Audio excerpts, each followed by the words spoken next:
Have you ever wondered if it's possible to escape from the most impregnable and strict prison in the world with just a spoon, raincoat, and an accordion?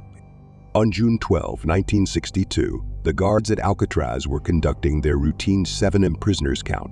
Each inmate was required to stand with their back to the bars until they were checked. But when one guard approached that cell, he found the inmate was still in his bed. He pushed his head, and it fell off onto the floor. This was the moment it became clear. An escape had taken place. This story remains unsolved to this day, but let's start from the beginning. For decades, Alcatraz, nicknamed the Rock, struck fear into the hearts of both prisoners and civilians.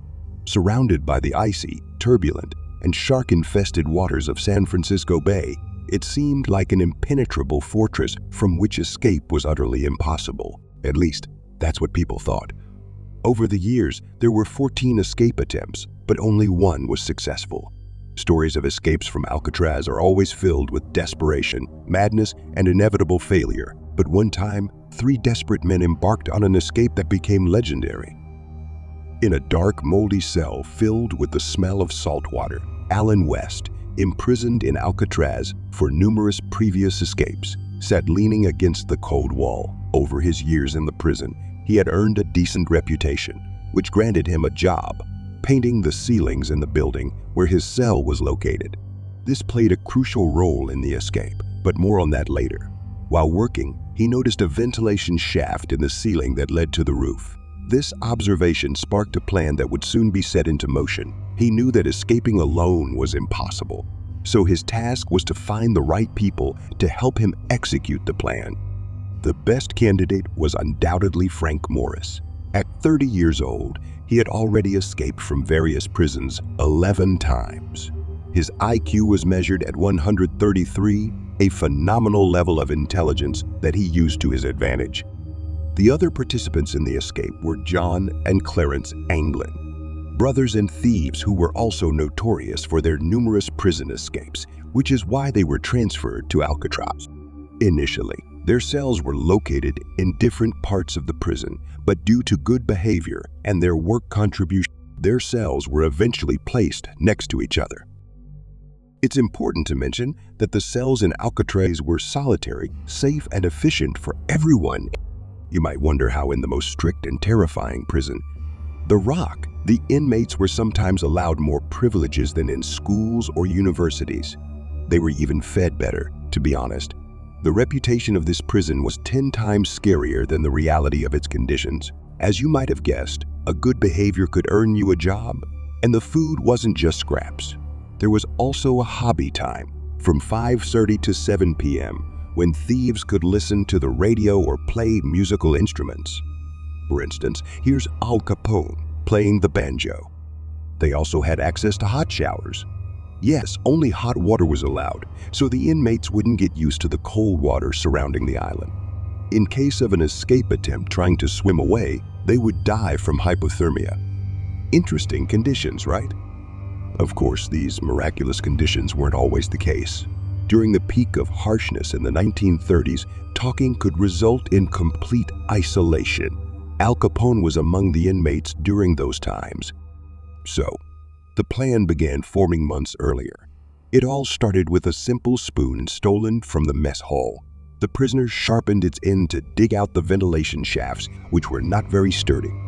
The shafts were about the size of a book, so a bit more work, and a person could easily fit through. Unlike the 19-year effort depicted in The Shawshank Redemption, the highest-rated movie in the world, within 6 months, they managed to carve out a large enough hole. But how did they dig without being noticed, you ask? Other prisoners saw them digging, but didn't betray them even after the escape. For the guards, they crafted dummy heads to make it look like they were still in their beds at night. Cloth scraps, paper, threads, wire cement, and glue. They obtained the paint through Alan's ceiling painting job, and the hair was provided by Clarence, who worked in the prison barbershop. Yes, they even had their own barbershop. They covered the holes with painted cardboard that blended in perfectly. The next step involved cutting the bolts of the ventilation shaft. Since Alan worked there, he once deliberately scattered all the painting debris on Broadway, the shiny floor below, which the prison management was very proud of. They wanted to punish and fire him, but he simply suggested covering everything with cloth. Everyone agreed, and thanks to this move, he protected his accomplices from the guards' eyes. But since cutting the bolts was noisy, they tried to drown out the sound with the radio and musical instruments during hobby time. Cutting was loud work, but there were no alternatives. After 3 months, they cut all the large and small bolts and turned the area where Alan worked into a workshop. The key part of their plan was crossing the bay. The weather in San Francisco was often rainy, so prisoners were given raincoats, not the flimsy plastic ones, but thick fabric ones. The administration didn't keep a strict count, so they easily collected about 30 raincoats from other inmates. In their improvised workshop, the escapees made life vests and an inflatable raft from the raincoats. Their experience working in various prison workshops proved invaluable. They made oars from the found planks. Finally, after 9 months, Alan West, Frank Morris, and the Anglin brothers were ready to escape. On the night of June 11, 1962, at 10 p.m., the lights went out and the inmates had less than 10 hours to escape. Frank, John, and Clarence prepared for their daring escape. Suddenly, Alan West was left behind at the first stage. It's still unclear whether he got scared, which would be understandable, or if the ventilation shaft in his cell simply wouldn't open at the critical moment. The remaining 3 removed the heavy grate and climbed onto the roof. The noise was loud, but other inmates helped by distracting the guards with other noise, reaching the roof.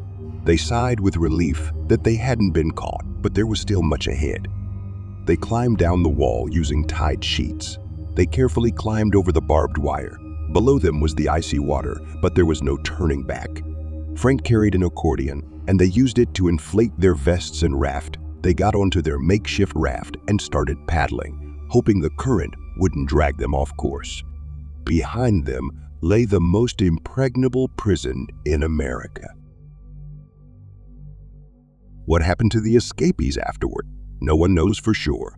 Almost 20 years later, in 1979, the FBI closed the case of the Alcatraz escape with only theories about what happened to the fugitives. I hope you enjoyed this thrilling escape story. Feel free to share your thoughts on what might have happened to the escapees. See you in the next video.